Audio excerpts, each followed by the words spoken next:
From the Brockville Museum, I'm talking with the Community Program Coordinator, who happens to be Alice McMurtry. Welcome to the program. Thank you very much, Doreen.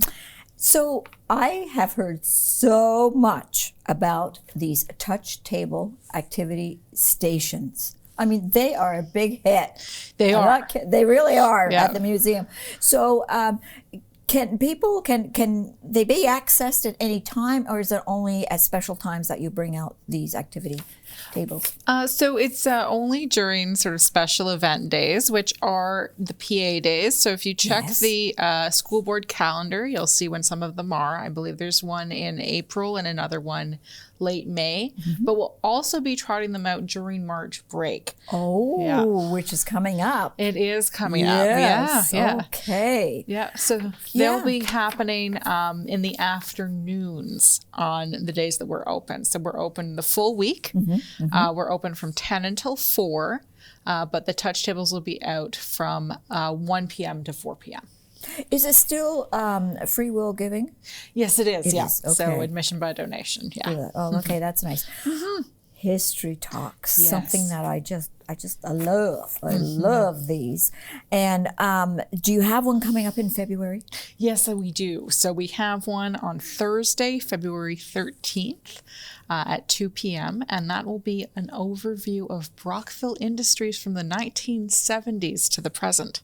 Really? Yeah. That would be interesting because there's so many that unfortunately they're not here anymore, but people still talk about them. The older generation still talk about them, and you know, I always ask, like, where were they? Exactly, right? You want to know where they were and what they were doing, but also too, there's a common misconception in Brockville that the museum is trying to sort of get around, is that industries are still here in Brockville, and there's lots that are thriving, and we've actually collected from a few of the ones that are still running.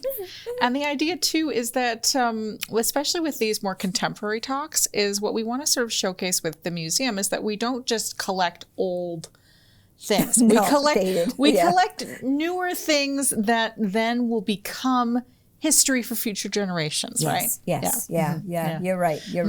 What right away what comes to mind is a rotary phone. Exactly. Yeah. You've probably seen one. I've used one a long time ago. Yeah. There you go. But a lot of people wouldn't even know what you do with a rotary phone. Yeah, exactly. Yeah. So that's good. And one of our fun artifacts that we have, and it's funny to call this an artifact, we have a lot of Tide products and Bounce products from Procter and Gamble. Good. So, you know, when those become obsolete, then people can look back on them and be like, oh, hey, this is how they did their laundry back in the 2000s. Yes. Right? Yeah. These are the products they use. Exactly. Oh, my heavens. So March, do you have one that's coming up in March as well? Yes.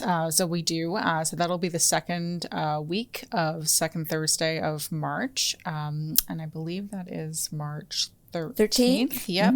And it is on Brockville women and their stories. So looking at some, entrepreneurs, but also some artists as well. So a lovely mix of, notable ladies of the city. I always remember a story about a lady who was, and this was early, when Brockville just started to be populated. And there was a lady, and I can't remember her name, but she had a farm. And just wow. Yep. Might have been Eliza Jones. Is that the name? That's the name. Fantastic. That's okay. it. Yeah. Yes. So I'll be mentioning Eliza Jones, but she did have a fantastic farm. She bred Jersey cattle and Jersey. Okay, I knew she had cattle, but I didn't know what they were. That's that was Jersey. Yeah. Okay. Yeah. So she was really at the forefront of the dairy industry back at that time. Wow. So yeah. So these talks, they're always on a specific date of the month, a day? Yes. Okay. So they're the second Thursday of every month, with the exception this year of August, which will be the third Thursday. Okay. Because we wanted to make sure people had parking, because otherwise it would sort of run up against Ribfest. Yes, so, of course. Yeah, that's it. You have to think about that. Yeah. So, and each one has a theme.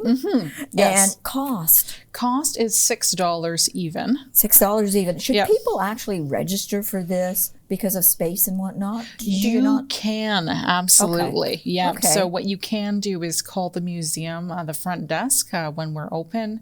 And then the helpful visitor services attendants can take credit card information over the phone Yes. To reserve in advance.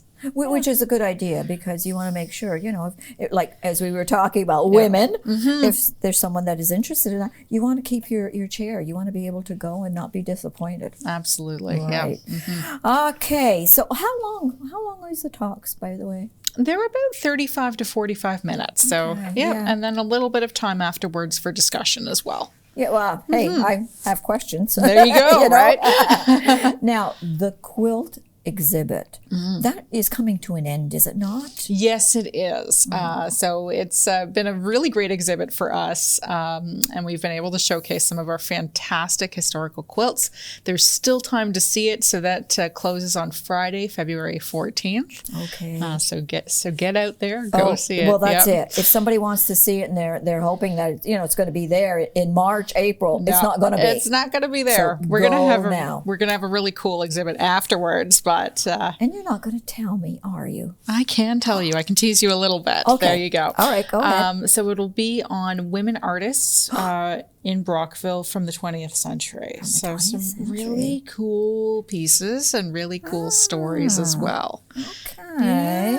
Yeah. Oh, I'm looking forward to that. Yeah. Newsletter. You people have a newsletter? We do. Yes. So can anyone subscribe to the newsletter to find out what's happening? Absolutely. And it's the best way to get information about what's going on at the museum each month. So if they go to the website, is there a button that they can click on? I believe there is, but you can also write to museum@brockville.com. Pretty easy to remember. Yes. And send a subscription request, and you can be added to our mailing list. And there's no cost. No cost. So why not? There you go. Take advantage of it, right? Exactly. Yep.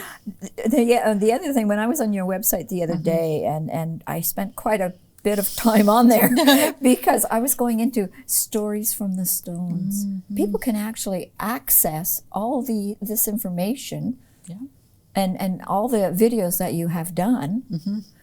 Did you do one on street names? Street names, yes. Yep. Okay.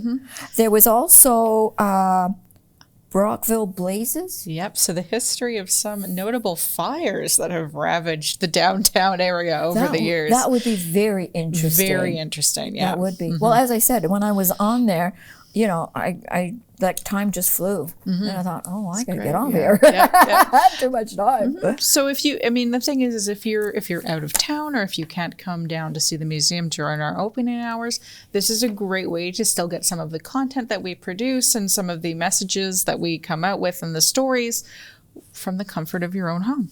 Well, that's it. That's it. Especially on a snowy day, and it's blowing out there, and it's just miserable. Yeah, exactly.